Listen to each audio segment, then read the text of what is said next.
یہ گھر 36 سالہ شعبان علی کا ہے۔ یہاں زیادہ تر وقت خاموشی رہتی ہے۔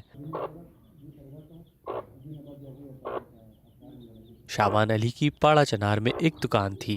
ان کے گھر والے بتاتے ہیں کہ ایک دن وہ معمول کے مطابق دکان بند کر کے گھر واپس آ رہے تھے، لیکن 3 سال گزر گئے، وہ ابھی تک گھر نہیں پہنچ سکے۔ شعبان علی کے جانے کے بعد ان کی والدہ اپنے گھر کے حالات کچھ یوں بیان کر رہی ہیں۔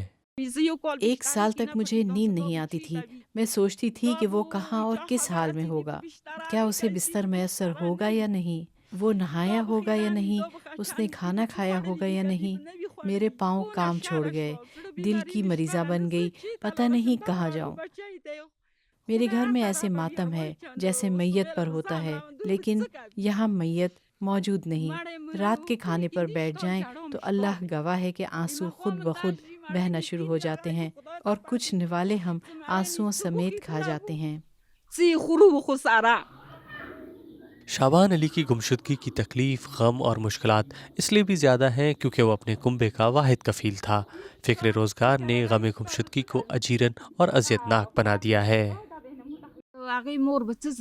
اس ماں کی کیا زندگی ہوگی جس کا بیٹا لاپتہ ہو گیا ہو، جو بیوہ ہو اور دل کی مریضہ ہو، اوپر سے اس کے کندھوں پر پورے کنبے کی ذمہ داری پڑ جائے۔ یہ چھوٹے ہیں اور ان کو اتنی سمجھ نہیں، میں اسے دیکھ سکوں گی بھی یا نہیں۔ میرا بڑا ارمان اور خواہش ہے کہ بس ایک بار مرنے سے پہلے اسے سینے سے لگا سکوں، اپنے دل کے قریب، کیونکہ میں دل کی مریضہ ہوں، جانے کب مر جاؤں۔ قدامت پسند قبائلی معاشرے میں خواتین کبھی بھی اپنی شادی اور شوہر کے بارے میں بات نہیں کرتی۔ زیادہ تر خواتین کھل کر اظہار کرنے سے کتراتی ہیں، لیکن شعبان علی کی بیوی کسی رسم و رواج کی پرواہ کیے بغیر اپنے شوہر کی واپسی کا مطالبہ کر رہی ہے۔ صرف اپنے بچوں کے ساتھ زندگی گزارنا آسان نہیں۔ میں ہر صورت میں اپنے شوہر کی واپسی چاہتی ہوں۔ مجھے یہ کہتے ہوئے بہت شرم بھی محسوس ہو رہی ہے، لیکن مجبوری ہے، اور شوہر کے بغیر چھوٹے بچوں کے ساتھ جینا بھی بہت مشکل ہوتا ہے۔ بس اور کیا کہوں، دل تو گوشت کا بنا ہے، پتھر کا تو نہیں۔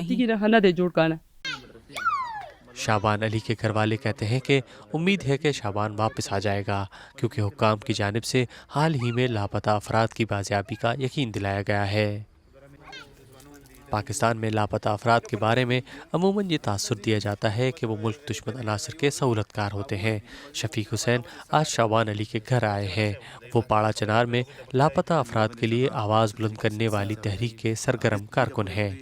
شفیق خود بھی کئی ماہ لاپتہ افراد کے ساتھ جیل میں گزارنے کے بعد رہا ہوئے ہیں۔ جائیں کس قانون کے پاس جائیں، کس عدالت میں جائیں؟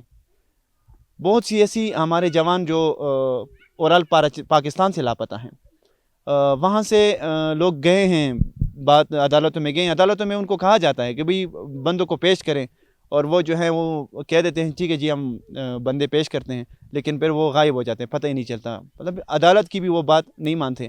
ہم بھی مجبور ہیں، ہم بھی یہ کہتے ہیں ہمیں بھی اٹھایا جائے اور ہمیں ان کے ساتھ جو ہے وہاں پہ ہمیں بھی ڈالا جائے۔ ہم سے ان کی جو اذیت ناک جو ہم سنتے ہیں، جو وہاں پہ ان کے ساتھ ہوتا رہتا ہے، ہم سے وہ ہم برداشت نہیں کر سکتے۔ پاکستان میں جبری گمشدگیوں میں تیزی 9/11 کے واقعات کے بعد ہوئی۔ سن 2011 میں کمیشن بنایا گیا، لیکن لاپتہ افراد کے رشتہ دار کمیشن سے خوش نہیں۔ گمشدہ افراد کے اہل خانہ پاکستان کے خفیہ اداروں کو ذمہ دار ٹھہراتے ہیں، جبکہ ادارے اس کی تردید کرتے رہے ہیں۔ اسی وجہ سے لاپتہ افراد کے رشتہ دار احتجاجی دھرنے اور ریلیاں نکالتے ہیں۔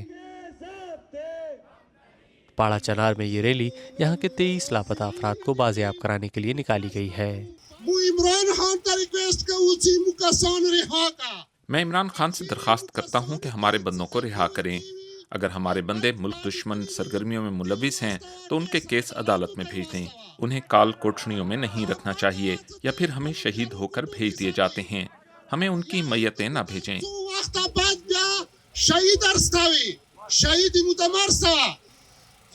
گزشتہ 2 مہینوں میں لاپتہ افراد کی واپسی میں تیزی آئی ہے، لیکن اب بھی سینکڑوں خاندان اپنے پیاروں کی واپسی کے منتظر ہیں۔